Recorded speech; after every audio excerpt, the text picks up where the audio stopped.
Hai teman-teman, kami dari kelompok 9 ingin mempresentasikan hasil pengamatan kami dari deformalitas dan kelainan kromosom.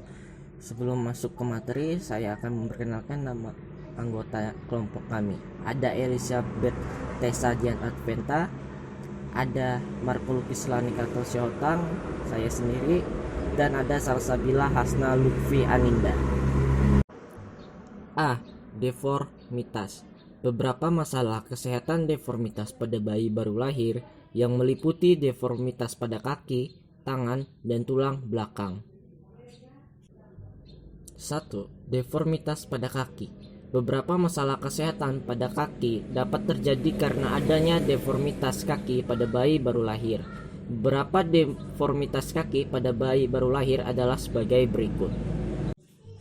A. Talipes valgus terjadi karena produksi lemak pada kaki anak, yaitu tulang kering melengkung dan tidak secara tepat masuk dalam sendi lutut. Penyebabnya bisa karena hambatan pertumbuhan. Biasanya valgus akan normal kembali saat anak usia 8 tahun. Mempunyai penyebab lain, yaitu karena lembeknya ligamen sebelah dalam. Begitu lembeknya sehingga waktu anak berdiri, kakinya tidak dapat menunjang tubuh dengan baik. Kondisi ini baru tampak saat bayi mulai dapat berdiri. B.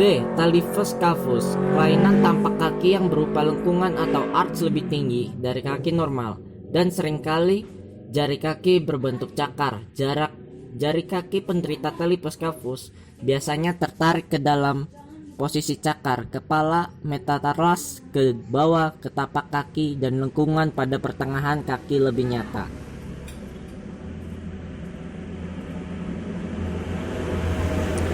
C. Flat feet.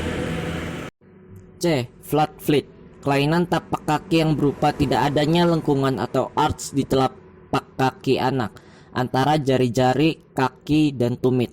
Kondisi ini terlihat apabila permukaan tapak kaki bersentuhan dengan tanah atau lantai. Ada dua jenis flat feet, yaitu 1. Flat feet fleksibel, 2. Flat feet rigid atau fixed. Flat feet fleksibel, kondisi di mana tidak adanya lengkung di telapak kaki yang disebabkan karena tekstur kaki tidak mengikuti lengkung tulang. Bila kaki berjinjit, lengkungannya baru akan terlihat. 2. Flat feet rigid atau fixed, kondisi di mana tulang kaki yang tidak melengkung seperti yang seharusnya. Akibatnya, tidak mempunyai lengkung kaki, bahkan dengan berjinjit pun telapak kaki tidak akan melengkung, seperti pada flexible flat feet. Agar tidak sering merasa sakit bila berjalan jauh, biasanya disarankan menggunakan sepatu khusus. D. Club feet, kelainan telapak kaki tampak menekuk ke arah dalam sampai mata kaki bagian luar dan sisi atas telapak kaki yang menampak di tanah. Kelainan ini mudah dikenali sejak baru lahir, tapi sulit untuk ditangani, disebabkan pertumbuhan yang tak seimbang dari kaki bagian dalam dan luar, di mana bagian dalamnya tertinggal atau kalah cepat. Deformitas pada tangan. Deformitas kongenital tangan pada bayi baru lahir yang sering dijumpai pada masyarakat adalah polidaktili. Polidaktili, dikenal juga sebagai hiperdaktili, adalah kelainan kongenital fisik jari tangan, di mana jumlah jari tangan lebih dari normal. Bila jumlah jarinya 6 disebut seksdaktili, dan bila 7 disebut hexadaktili, sedangkan oligodaktili adalah kelainan kongenital fisik jari tangan, di mana jumlah jari tangan kurang dari normal. Pada umumnya, yang dijumpai adalah terdapatnya jari tambahan pada satu atau kedua tangannya. Tempat penambahan jari berbeda-beda lokasinya, penambahan di dekat ibu jari, dan ada pula yang terdapat di dekat jari kelingking. Beberapa penyakit dari polidaktili adalah kegagalan diferensiasi atau kegagalan pembentukan bagian dan duplikasi berlebih pada saat pertumbuhan masa kehamilan. Penata laksanaan yang dilaksanakan pada pasien dengan polidaktili adalah dilakukan dengan operasi atau tindakan bedah untuk membuang kelebihan jari, apalagi bila tambahan jari tidak berkembang dan tidak berfungsi normal. Deformitas pada tulang belakang. 3. Deformitas pada tulang belakang. Deformitas pada tulang belakang yang sering dijumpai yaitu meliputi skoliosis, kifosis, dan lordosis. A. Skoliosis yaitu deformitas postural vertebrata atau kondisi melengkungnya tulang belakang ke samping secara tidak normal, seolah-olah membentuk huruf S atau huruf C. Skoliosis ini dapat terjadi secara kongenital, terjadi pada masa anak-anak atau yang disebut dengan skoliosis juvenil, dan terjadi pada masa dewasa atau yang disebut dengan skoliosis degeneratif. Yang selanjutnya, ada beberapa jenis skoliosis yang dikelompokkan berdasarkan penyebabnya sebagai berikut. A. Skoliosis idiopatik. Ini tidak dapat dicegah karena tidak diketahui faktor penyebabnya. Skoliosis ini tidak dipengaruhi oleh faktor usia, olahraga, maupun postur tubuh. Faktor genetik diduga sebagai penyebab utama dalam skoliosis idiopatik. B. Skoliosis degeneratif terjadi akibat kerusakan bagian tulang belakang secara perlahan-lahan.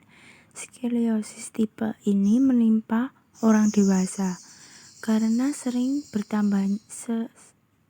bertambahnya usia. Beberapa bagian tulang belakang menjadi lemah dan menyempit. Selain itu, ada beberapa penyakit atau gangguan yang berhubungan dengan tulang belakang yang bisa menyebabkan skoliosis degeneratif. C. Skoliosis kongenital atau bawaan disebabkan oleh tulang belakang yang tidak tumbuh normal saat bayi dalam kandungan.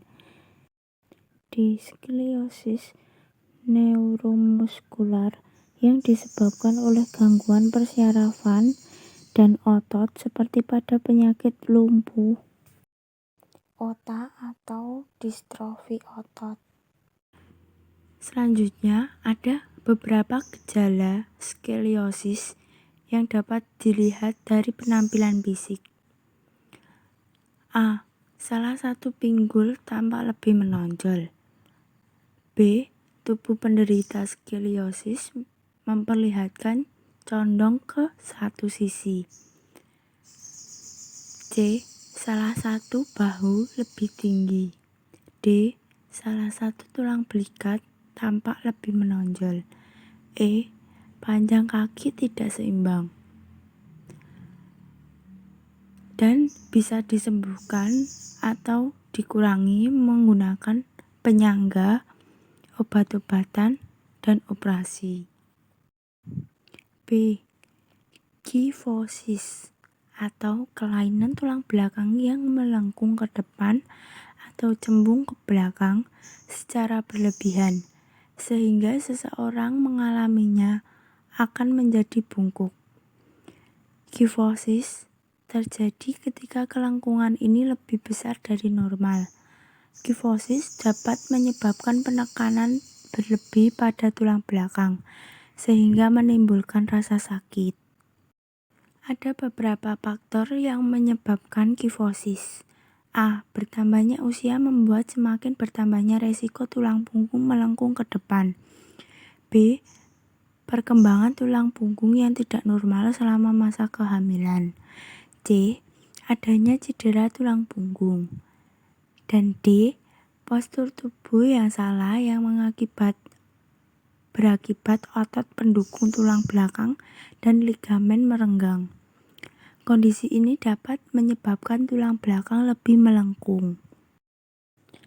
Selanjutnya, penderita kifosis kadangkala tidak merasakan keluhan, hanya punggung terlihat lebih bungkuk dan semakin membungkuk dari waktu ke waktu.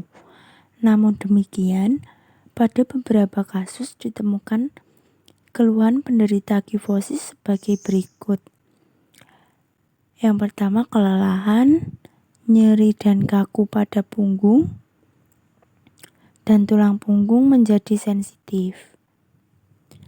Penata laksanaan dari kifosis adalah A. Pemberian obat-obatan untuk mengurangi sebagai berikut: rasa nyeri.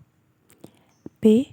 Latihan fisik dapat menguatkan otot, memperbaiki postur tubuh, dan meningkatkan fleksibilitas tulang punggung. C. Tindakan pembedahan umum diperlukan untuk memperbaiki tampilan punggung. Yang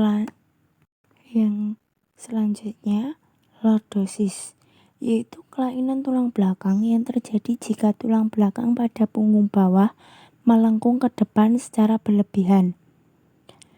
Faktor penyebab lordosis adalah sebagai berikut: A. Posisi duduk yang salah dalam waktu yang lama dengan terlalu membungkuk atau memiringkan badan pada salah satu posisi ke kanan atau ke kiri, menjadi faktor penyebab lordosis.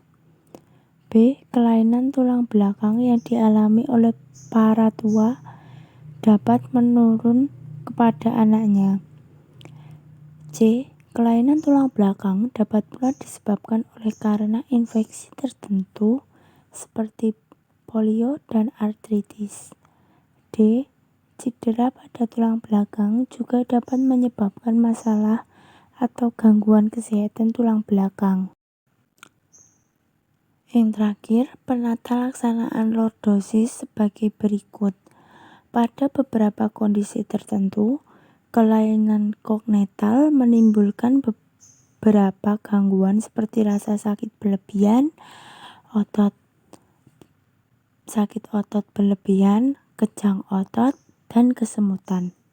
Beberapa jenis tindakan penata laksanaan yang dapat dilakukan adalah menggunakan obat untuk mengurangi rasa sakit dan melakukan terapi untuk memperbaiki kondisi punggung bagian bawah. Kelainan kromosom. Berikut ini akan disampaikan beberapa masalah kesehatan kelainan kromosom pada bayi baru lahir yang sering dijumpai. Yang pertama, sindrom Down. Yang kedua, sindrom Turner. Sindrom Down disebut juga sebagai kelainan trisomi 21. Pada kondisi normal, masing-masing kromosom dari nomor 1 sampai 23 berjumlah sepasang. Akan tetapi pada sindrom Down, pada kromosom nomor 21 berjumlah 3 kromosom. Sindrom Down bukanlah suatu penyakit, melainkan kelainan genetik yang berlangsung seumur hidup. Dengan dukungan lingkungan yang baik, maka penderita sindrom Down dapat hidup dengan normal. Ciri-ciri sindrom Down. Yang pertama, bentuk wajah datar. Yang kedua, mata terlihat sipit atau miring ke atas dan keluar. Yang ketiga, mulut kecil. Yang keempat, leher, lengan, dan kaki pendek. Yang kelima, celah lebar antara jari kaki pertama dan kedua. Yang keenam, tangan luas dan jari pendek. Yang ketujuh, berat badan dan panjang badan pada saat lahir di bawah rata-rata. Yang kedelapan, onus, otot, lemah, dan sendi tidak kuat. Yang kedua, sindrom Turner. Sindrom Turner adalah kondisi kelainan genetik akibat kelainan kromosom seks pada wanita karena satu kromosom X hilang sebagian atau hilang seluruhnya, atau yang disebut dengan monosomi. Sindrom Turner dikelompokkan menjadi 2 jenis, yaitu yang pertama, sindrom Turner klasik, apabila 1 dari 2 kromosom X hilang sepenuhnya. Yang kedua, sindrom Turner mosaik, apabila kromosom X lengkap pada sebagian besar sel, tapi pada sel lainnya ada sebagian yang hilang atau terjadi kelainan. Pemeriksaan fisik yang ditemukan pada penderita sindrom Turner adalah sebagai berikut. Yang pertama, memiliki postur tubuh lebih pendek dari rata-rata. Yang kedua, ovarium kurang berkembang, gagal memulai masa puber atau tidak mengalami menstruasi secara infertil. Yang ketiga, kesulitan beradaptasi secara sosial. Yang keempat, kesulitan dalam mempelajari sebagian hal. Yang kelima, dapat terjadi gangguan jantung, ginjal, dan sistem reproduksi. Sekian presentasi dari kelompok kami. Jika ada kurangnya, mohon maaf.